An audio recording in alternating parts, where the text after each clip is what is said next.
Hey y'all, welcome back to my channel. If you're new here, thanks for taking a minute to stop by. If you're returning, thank you as always for returning. So today, hopefully it's not too echoey in here. Today, I have very unfortunate news. This news is coming out of North Carolina. We had a power grid attack. 2 substations were attacked, purposely attacked in Moore County, North Carolina. This does hit close to home as Moore County, North Carolina is about an hour away from where I'm at. There are over 38,000 people that were affected by this, or households affected by this, so over 100,000 people that were impacted by this. Last I checked, there were about 33,000 households that were affected. Again, this was an attack that was purposely done. I don't have words for this, you guys. I just know that we're under attack when it comes to a lot of different things. At this point in time, the world is crazy. Of course, the FBI, and local officials are investigating this. They do not have any person of interest as of right now. I'm sure that will change. There's speculation as to why this has happened. I'm not going to go into detail about that. I'll try to leave an article for you guys to read below. But regardless, there's nothing that should cause or provoke anybody to do this. This is causing issues for everybody. I mean, this is going to affect the elderly, babies, kids, just people of all ages are being impacted by this. It's not fair to anybody. People are suffering just for no reason at all, just because people are hateful. So again, I'm sure they're going to get to the bottom of this. I do have a couple of key factors that I wanted to touch on. So I just wanted to touch on a couple of key points. I do have some notes that I have taken down in regards to this. So the demographics for this county is just a tad bit over 100,000 people. A large amount of those people consist of older people, and I think it was like between 40 and 50. I'm going to go ahead and insert here, or I might have it here playing,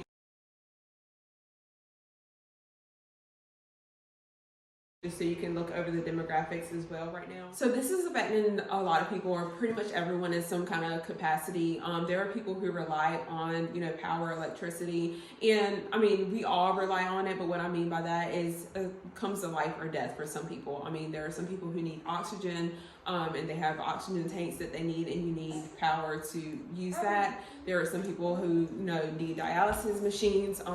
If you have heart issues, you may need something for that. So this is affecting everyone. It's just a really selfish move. And there are also water facilities, sewer treatment facilities that are all impacted by this. There are schools that are impacted. They did close schools today. They are unsure, last I heard, if schools are going to be open tomorrow. I can't see or foresee schools being open tomorrow. The estimated restoral time for the power is Thursday by 11:45, and that's from Duke Energy. Of course, that may change. I mean, you got to take into account there are parts that may not be readily available for them to get. Some of the things that are going on due to this are that some of the employees that work at the schools are actually moving the food over to different areas that are refrigerated. So I'm assuming they're going to the next county over. I'm not sure. There are several surrounding counties. I will also let you know that people are coming out from Fayetteville, North Carolina. There are food trucks that are traveling from there. Fayetteville is located in the county next to Moore County, in Cumberland County. A lot of those people are just doing the amazing thing, most awesome thing, I think, and just going there, just trying to help out people, making sure that people are being fed and everything. Also, I will say one thing that I read that really just got to me and kind of just makes you think, and when it comes to your preps, I hate for things like this to happen, but it seems like whenever there's like a storm or something serious that happens, it kind of makes me at least reevaluate my preps and make sure I'm doing the best, and helps me fill in my gaps and maybe just closing my gaps, or again, just reevaluate. One statement that I saw, it said that a woman had to catch a ride with a coworker this morning because she charged her phone so much in her car that it actually wore down the battery. And that there were, few places that she can actually refuel. So, she was trying to conserve gas as much as possible. So that's something to keep in mind when you're prepping and just preparing for your home and family.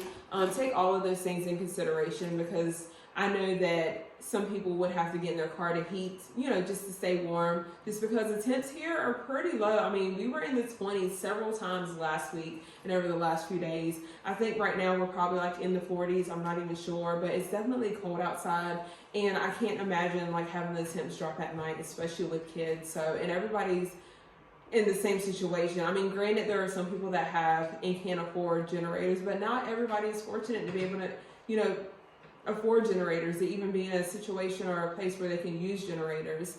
You can't use generators in apartments, at least that I know of. You can't use them in apartments. So there are some people that may be leaving the county. They may be going to another county. I don't know. So again, I just hope they find the individual or individuals who is, you know, who are responsible for this. This just goes to show you that this can happen anywhere. There's not a specific town that this can happen to. Don't think because you live, you know, up north or down south or to the west or somewhere else that this can't happen. We didn't see this coming. Of course, there's speculation again as to why this happened. I don't know for sure. We won't know until the investigation is complete. I'm sure we'll find out more in the coming days, coming weeks, coming months.